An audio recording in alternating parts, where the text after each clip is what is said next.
Kaugnay pa rin po nito, pinaghahandaan na ng City Government ng Manila ang ibibigay na Heroes Welcome para kay Paris Olympics gold medalist Carlos Yulo. Ito ho'y kasunod na rin ng dalawang golden performance ng atleta sa nagpapatuloy na Paris Olympics daan upang gumawa ho ng kasaysayan sa naturang torneo bilang unang atletang Pinoy na makakuha ng dalawang gintong medalya.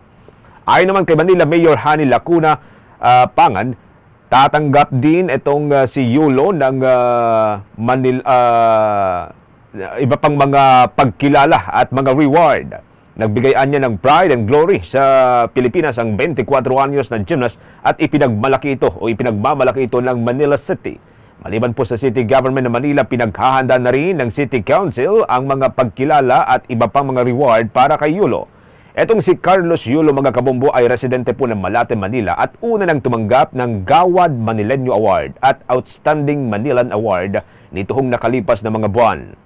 Ayon pa kay Mayor Lacuna, sumasabay ang buong Manila sa kagalakan at tagumpay nitong si Yulo sa nagpapatuloy na Paris Olympics. Samantala, una na rin nangako ang iba't ibang mga pribadong establishmento, mga government agencies at mga opisyal ng pamahalaan na magbibigay ng karagdagang reward, mga premyo para yan kay Golden Boy Yulo.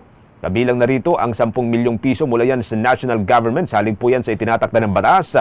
3 milyon naman ang nalikom mula po sa Kamara de Representantes, House and Lot mula po sa Philippine Olympic Committee, unlimited airfare, pabahay at iba pa.